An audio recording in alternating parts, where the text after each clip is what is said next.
Hello crafty friends, this is the Papered Chef here. Welcome to part 1 of my 3-part series on how to create doggy treats for craft fairs. These are one of my hot selling items at Christmas bazaars each year. I've done doggy treats in many different forms, such as putting them inside mini pizza boxes, putting them in different bags with trays made of cardstock, etc., etc. This particular version just involves clear plastic bags, and you can see through on both sides, and I'm going to show you start to finish how I create these treats with the help of my ScanNCut, with the help of a great stamp set called Happy Tales, some designer series paper. We're going to do all kinds of things in this series, but I can't do it in one video, and that just is based on how long videos should be on YouTube. So in today's video, I'm going to show you how to create what's called a stamping mask. Okay, I've shown this technique before on my channel, but not with this machine and this stamp set and this material. I'll explain how to find similar tutorials. It'll all make sense as we go along. But bottom line is, I do everything in stages. So when I create a project like this, I first stamp my dog. Okay, I'm going to stamp the dog once just to show you. We're going to then scan it in. We're going to cut out the dog. This is the dog. I'm using Happy Tales, by the way, by Stampin Up. If you want the stamp set, there'll be a link in the description on how to get this stamp set. It's very versatile. There's also a similar really cool stamp set called 9 Lives, which is for kitties. So you could do something similar with kitty treats, but definitely doggy treats sell much better at craft fairs. And I use these to give to everybody that has, like, that I know, that I'm sending care packages to, that has a dog.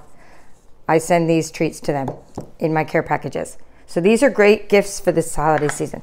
All right, so I put my dog stamp onto the acrylic block. Okay, I'm using block D.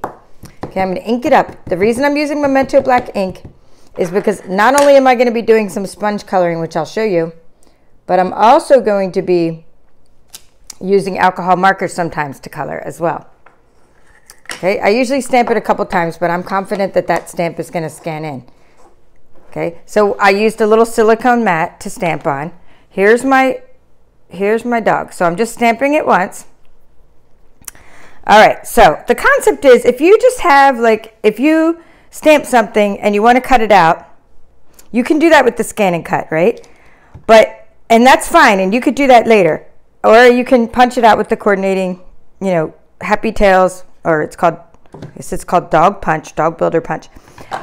But however, I'm going to show you what I'm going to do first before I do it, and why I need to do a new one. I've been using this as my stamping mask for a while now, and to color, and it's getting worn down. So I decided to just do this whole tutorial again. I did it many months ago on how to create this stamping mask using the CM350. So now I'll just go ahead and show you how to do it with the SDX 125. So bottom line is this: what we're doing, except we're going to use different material. All right, so I have a bunch of these dogs, and I'm going to get ready for a craft fair, and I'll probably make 50 of these dogs. Okay, I'll stamp them all into Whisper White cardstock. Then I want to color them real quickly. So what I can do is I can put this mask down that we're going to cut. We're going to make one. It's going to be exactly over the lines of the dog. Okay, you can see that. It's exactly.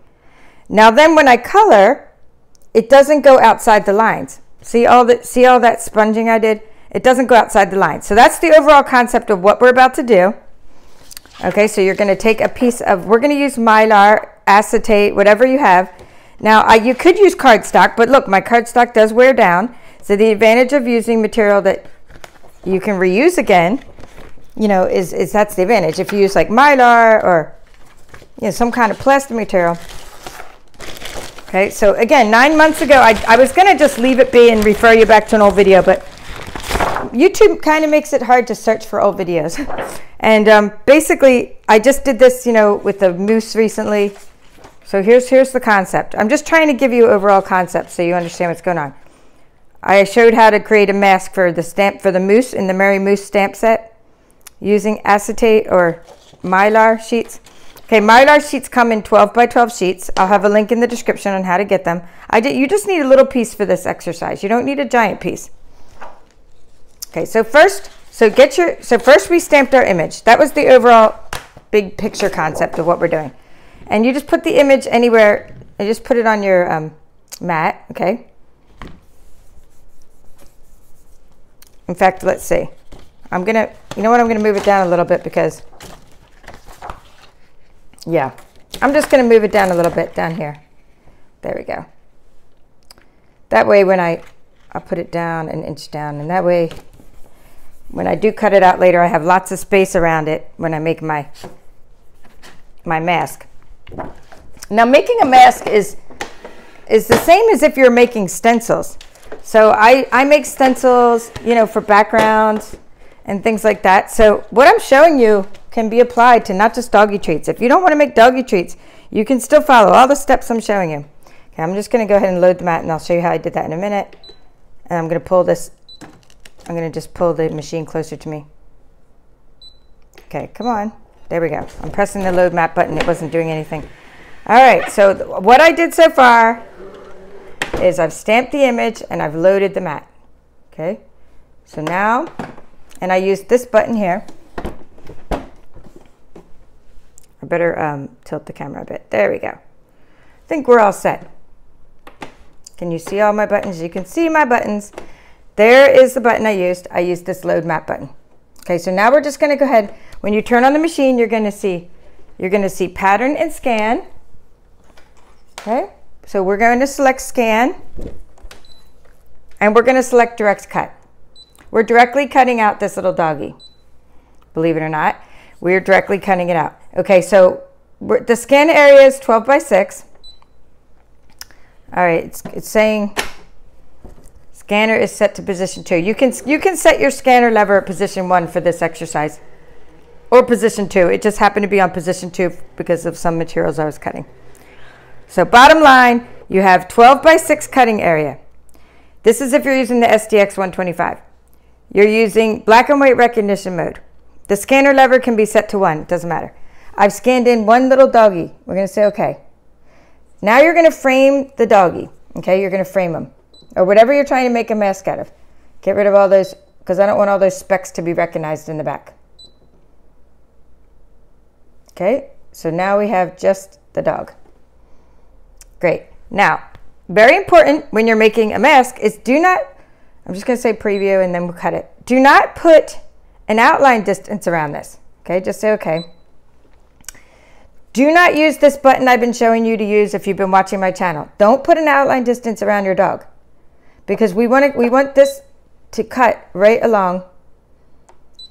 We want to be able to cut right along the line of the dog. Now, watch what I'm going to do. I'm going to say cut, but I'm really not going to cut yet, right? I don't want to cut out my paper. I don't want to cut out this paper doggy.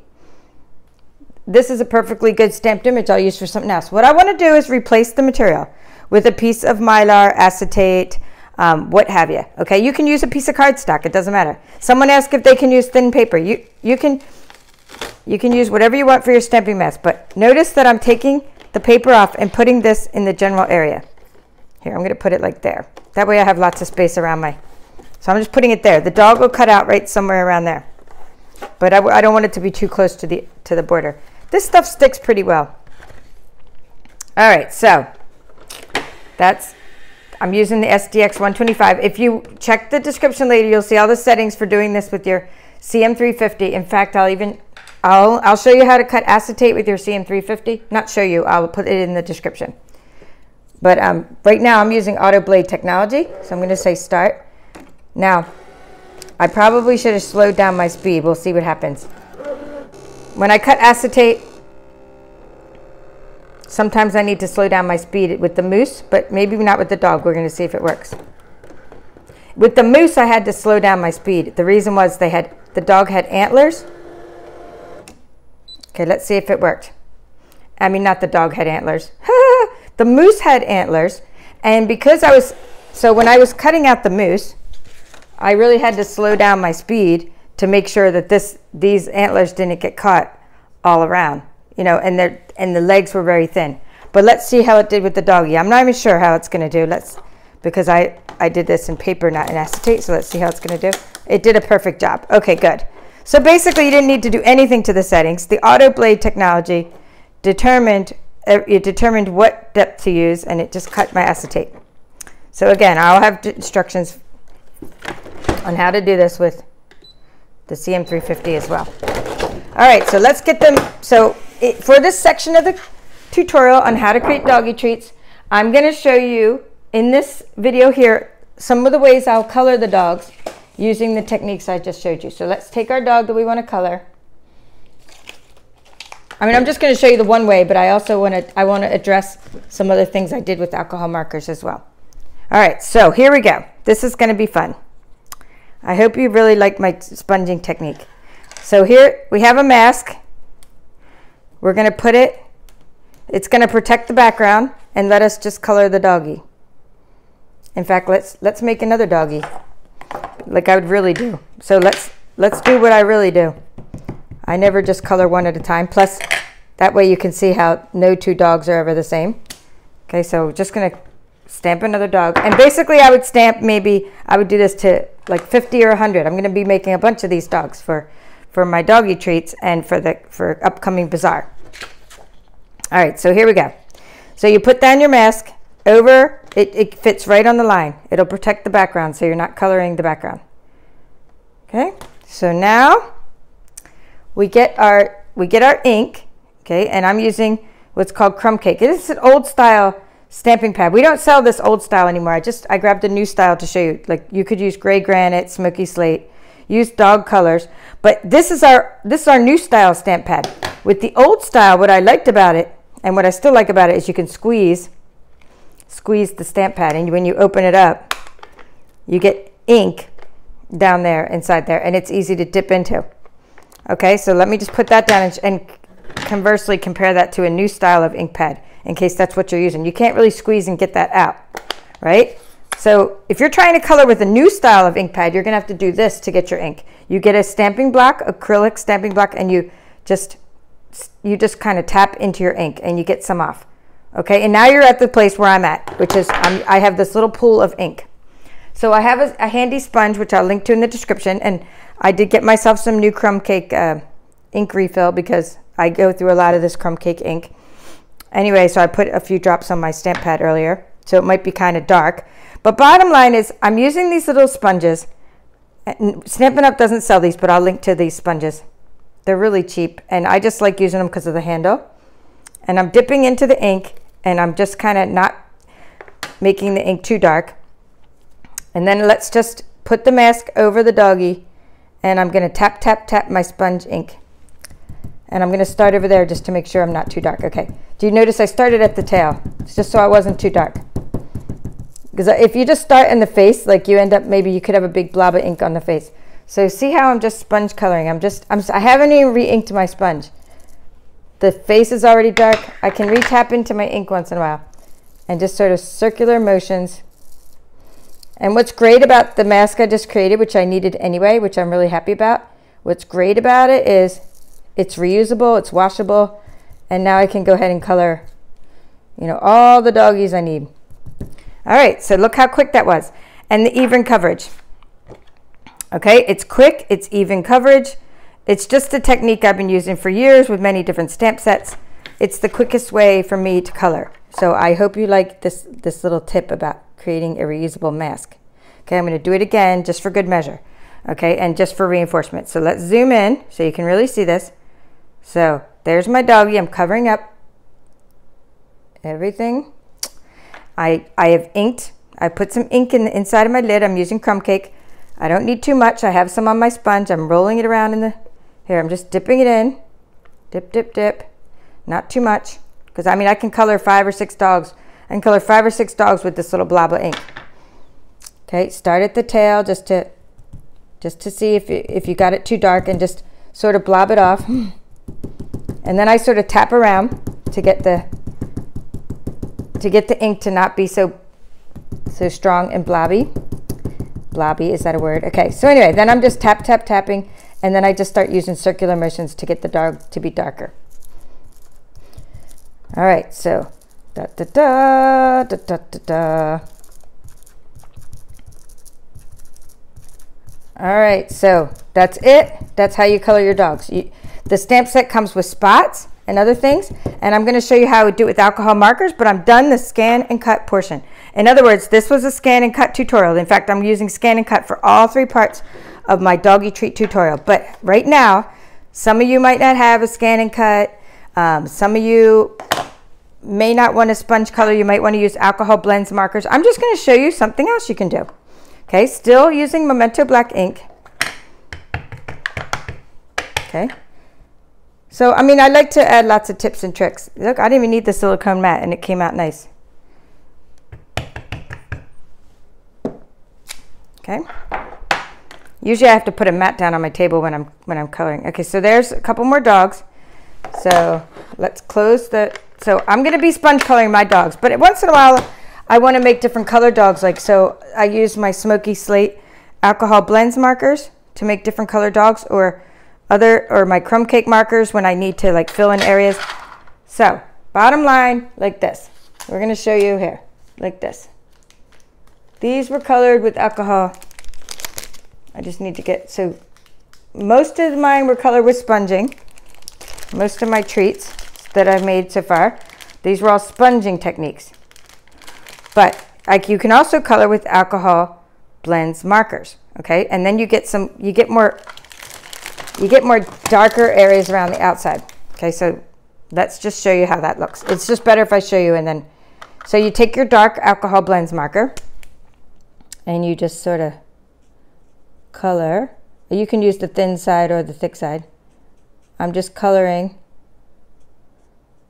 Don't do too much of the dog at once because it'll start drying and it'll be hard to blend. So it's best to just do a little section at a time. Here, let's just do the top section of the dog, and then we'll go back and do the bottom. So I take the darker alcohol blends marker, and then I take the lighter alcohol blends marker, and I'm blending. I don't know if you can see that. I'm blending in circular motions the marker. So I'm blending the light to the dark. So I started out with dark on the outside, and I'm blending it. Okay, now I'm going to do it again to the bottom. You just don't want these markers, they dry out. So you again, in fact, you can use the thin side. When you start getting down to the doggy feet, you have to turn to your, so every one of these has a thin side and a thick side. So I might have to use the thin side down here. And I'm just going over the lines that they've created, the artist created for us. A little bit of the tail here and the back here with the back. Okay, so I'm just doing that. And then here, let's use the thin side of the, so we have dark smoky slate and light smoky slate. So I love this color. And you know, when people want to buy doggy treats, they might say, oh, my dog's a different color, or my friend's dog's a different color. That's why it's good to make, oh, that one's running out. Time to get new alcohol markers and smoky slate. I thought I did. Maybe I just got the crumb cake ones. Okay, so there. That's how you do it. So bottom line, you could do sponge coloring for these. It would be a lot easier. I just didn't have that set up, so I was just, and I also am only making a few gray dogs because most of mine are going to be in crumb cake.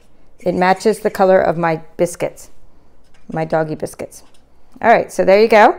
And I think my first one came out better. I didn't do as much. Yeah, you know what comes out better after you start? What happens is after it dries, it just looks nicer. Okay, so we'll do it, and then we have the crumb cake.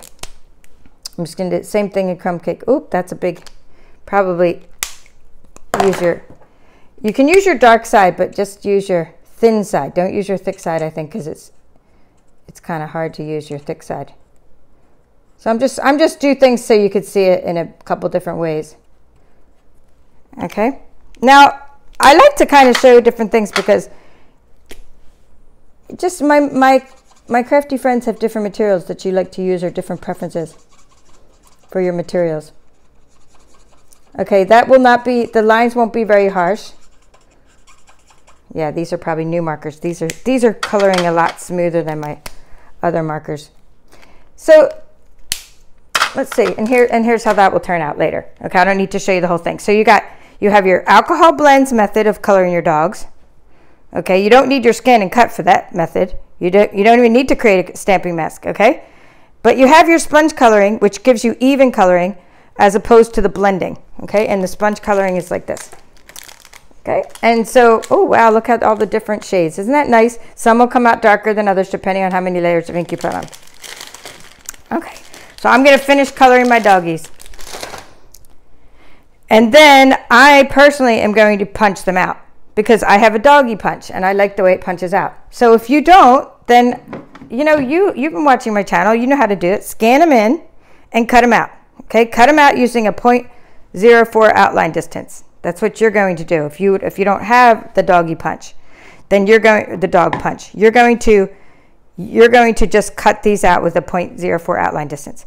All right, so bottom line is we're making these doggy treats, and then in the next tutorial, I'm going to show you 2 more steps of making the doggy treats. Okay, so you've seen step 1, which is creating your dog stamping mask, coloring the dogs.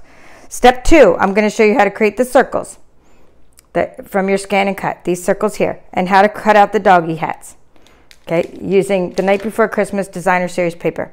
Okay, so I will see you in part 2 of creating doggy treats, and we'll continue to use our ScanNCut for this project. Thank you for watching. This is the Papered Chef.